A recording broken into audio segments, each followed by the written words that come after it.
राजस्थान का रहस्यमयी गांव, जहां से एक ही रात में गायब हो गए थे हजारों लोग। राजस्थान में एक ऐसा रहस्यमयी गांव है जिसके बारे में नाम सुनते ही कई लोगों की रूह तक कांप उठती है।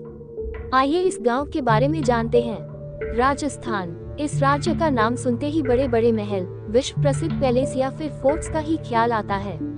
शायद इसलिए इस राज्य में हर महीने लाखों देशी और विदेशी सैलानी घूमने के लिए पहुंचते हैं।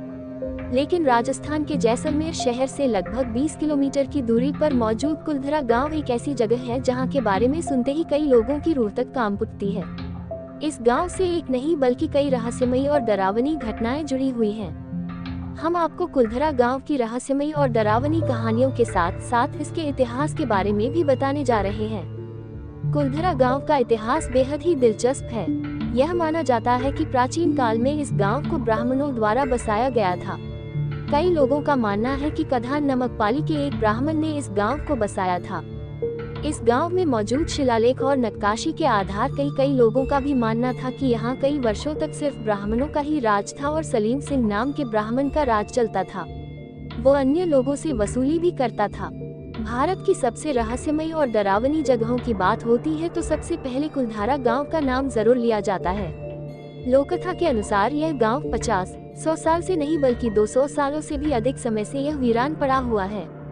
एक समय इस गांव में हर तरह हरियाली और चहल पहल रहती थी। इस गांव को सरस्वती नदी के किनारे बसाया गया था। कुलधरा गांव की रहस्यमयी कहानी लाखों लोगों के लिए एक रोचक विषय है। लोककथा के अनुसार यह का जमींदार सलीम सिंह आम लोगों से गलत तरीके से ब्याज या कर वसूलता था। इसके अलावा कई लोगों का ये भी मानना है कि गांव की महिलाओं और बेटियों पर सलीम सिंह की गंदी नजर रहती है। ऐसा माना जाता है कि एक रात गांव के प्रधान की बेटी के साथ उसने घिनौना काम किया और इस घटना के बाद उसकी मौत हो गई।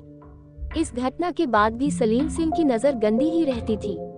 कई दिनों तक गांव वालों ने इसका विरोध किया और जब वो नहीं माना तो मुखिया समेत पूरा गांव रातों रात खाली हो गया।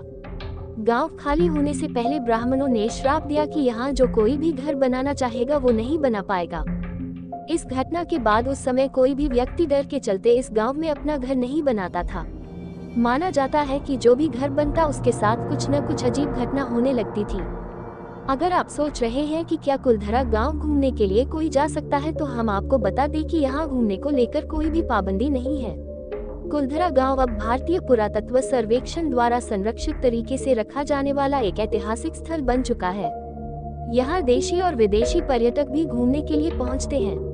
हालांकि शाम होते ही इस गांव के आसपास कोई भी नहीं भटकता है।